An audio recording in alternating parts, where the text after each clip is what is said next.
Neymar খেলবেন এবং এই কারণে কিন্তু অনেকেই সেই খেলা তো ভোর ৪টায় কিন্তু মানুষ কিন্তু রাতে ঘুমায় না, তারা কিন্তু সেই সারা রাত জেগে থাকে, সেই ৪টার আগেই ২ ঘন্টা আগেই তারা সেখানে উপস্থিত হয় এবং তারা নেইমার জুনিয়রের খেলা দেখবে। সেই অপেক্ষাটাই আসলে তাদের, এবং নেইমার তার ক্যারিয়ারের চতুর্থ বিশ্বকাপ খেলতে নামলেন।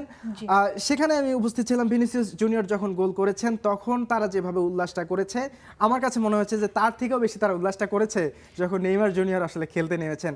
এই মুহূর্তটার জন্যই আসলে তারা অপেক্ষায় ছিল, এবং কয়েকজন বলছেন যে ভিনিসিয়াসের গোলটা আমাদের কাছে সেলিব্রেশন, কিন্তু নেইমার জুনিয়র যখন মাঠে নামলেন সেটা আমাদের ইমোশন।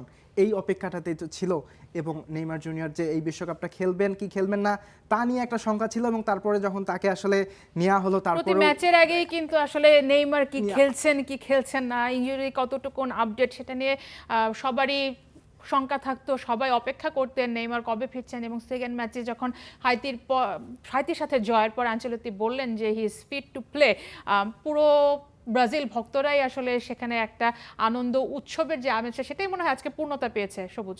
নিঃসন্দেহে, এবং নেইমার জুনিয়র আসলে যেটুকু সময় খেলেছেন তিনি আসলে এখানে তো আর ব্রাজিলকে মানে এই দলের জন্য তার কিছু করার ছিল না, ব্রাজিল ইতিমধ্যে ৩-০ গোলে এগিয়ে ছিল আর সেভাবে খেলেনি। তবে তাকে ট্যাকল করতে গিয়ে একজন ডিফেন্ডার ফাউল দেখেছেন স্কটল্যান্ডের, এইটাই মনে হয় যে এই ম্যাচের নেইমার জুনিয়র সব থেকে বড় প্রাপ্তি। তবে যদি একটা গোল দিয়ে তিনি আসলে তার এই ফিরে আসাটা রাঙাতে পারতেন সেটা নিশ্চয়ই ফ্যানদের জন্য, আমার মনে হয় যে এইভাবে যদি তিনি ফিরে আসতেন সেখানে মনে অনেক ফ্যান আসলে কান্না করে দিতেন যদি নেইমার আসলে আজকে গোল দিয়ে। অপেক্ষাটাতেই আছে পুরো ব্রাজিলের ভক্তরা এবং ব্রাজিল দল, আমি নিশ্চিত।